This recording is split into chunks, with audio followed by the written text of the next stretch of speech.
তিলোত্তমার কোনো চেহারা হয় না। আজকে আমি তিলোত্তমা, আপনি তিলোত্তমা, আপনার পাশে থাকা মেয়েটি তিলোত্তমা হতে পারে, যে কোনো দিন তার এই অবস্থা হতে পারে। সুতরাং ছবি পোস্ট করে আশা করি কয়েকটা লাইক আর কয়েকটা রিয়াকশনের জন্য, একটু রিচ পাওয়ার জন্য এই ধরনের খারাপ কাজটা আমরা করবো না, এইটুকু তো আমরা সবাই আশা করতেই পারি। সুতরাং আজকে আমরা সবাই সামনে হাত রেখে শপথ নিই।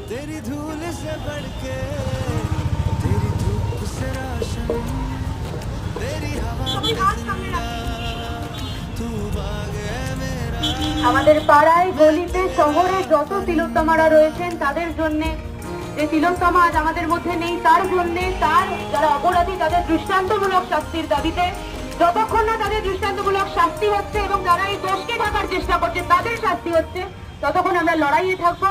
আমাদের স্মরণে মননে যাপনে তিলোত্তমার প্রতি আমাদের এই যে শ্রদ্ধা থেকে যাবে এবং আমাদের মধ্যে লড়াইটা যেন বেঁচে ওঠে তার প্রতি